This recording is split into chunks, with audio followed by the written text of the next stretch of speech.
Hi Kids Corps leaders, I'm Lisa Holliday and I'm the Minister for Children and Their Families here at Resurrection.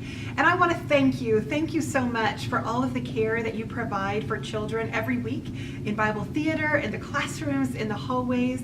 We are super grateful to you for all that you do and the spirit in which you do it. We want to talk just for a few minutes today about taking care of children in our classrooms who may have experienced some crisis or some trauma in their lives. We might not necessarily know that's what has gone on, but sometimes their behaviors will show us that maybe there are some needs that we are not aware of. And instead of looking at our kids through the lens of maybe punishment or discipline, we want to take a look at them through the lens of care. And so we're going to talk for a few minutes about some tips and techniques, ways that we can handle that as leaders in our classrooms. It's very possible, because so many of our children come to us, even here in Johnson County, even in Kids Corps, with trauma, with crisis in their lives, in their backgrounds. And kids, as adults, sometimes we do this too, but especially as children, we don't have the language available to us to verbally express what's going on inside us. And so instead, it comes out in ways like not listening, hitting, kicking, maybe biting, maybe daydreaming, maybe not following directions, not being able to focus. Lots of different ways that we might see as discipline, or even those tough kids, those bad kids, but we want to look at it very differently and look at it instead of that, we want to look at what is the story behind this kiddo? Why is he or she maybe behaving that way? As a leader, can I help make a difference in their lives? So the first thing we want to talk about is in what ways might kids come to us hurting? What kinds of crises or what kinds of trauma might they have experienced? We think of some common ones like divorce, death.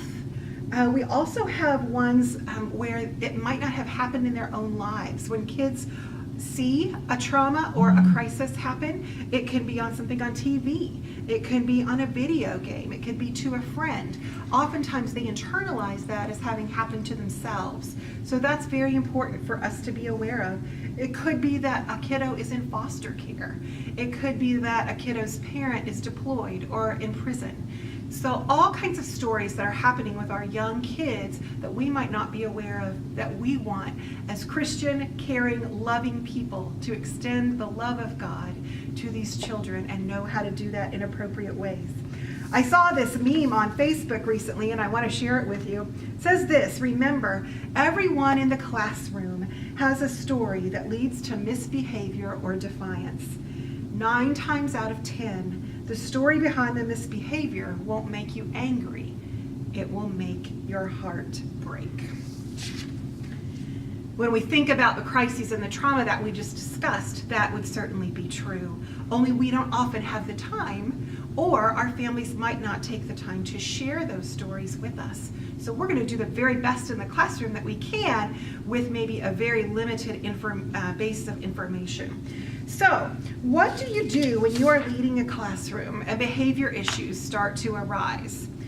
First, for our leaders, for you all, faithful people in the classroom, if you're seeing a kiddo make a poor or an unsafe decision, first thing you want to try and do is to redirect them. Often we try to do that with toys, and that's a great option. Sometimes, though, our kids need something a little bit different. They might need a different way to act. They might need to walk around not only the room, but outside the hallways. They might need to walk around the floor. And so one of the adults may need to just walk with the child.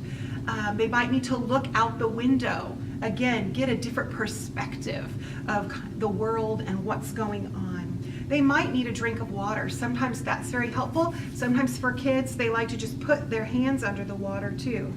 Looking at a book together, maybe they need a deeper connection and they just need a moment. It's also possible that they need less of a connection. So it's kind of a guessing game. for a little while until you find out what works for that kiddo and what doesn't. What's super important to remember is that the kiddo will take the lead.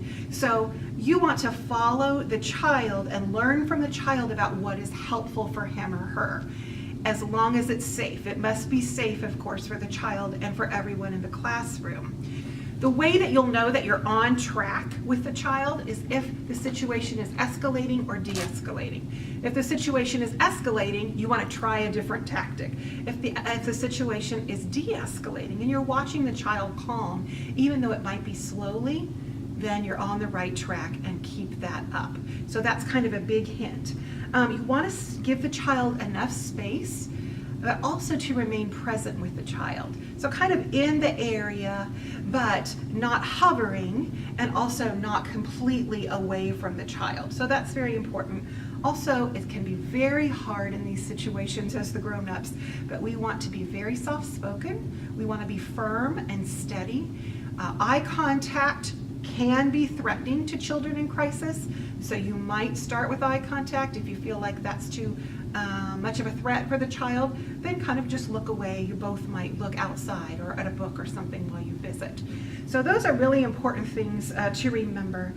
Just allow the child safe space and be a safe person with them, and remain calm yourself, because if we escalate as adults, that will escalate the child. So remaining calm, so important. If these ideas do not work, we want you to get a Kids Corps staff member for the next step. And they will help, and they will help you and the other adults and youth in the classroom not only care for that particular child in need, but also the other kids in the classroom, so that we have safety for everybody involved.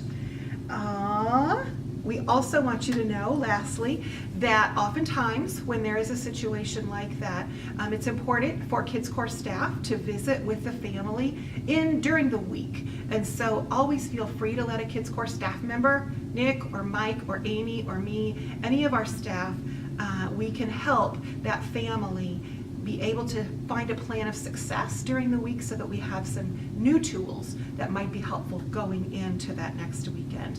Thank you again so much. I know it's a lot of information. We are so grateful to you. Remember, in difficult times with challenging kiddos, put on that lens of care and let God work through you.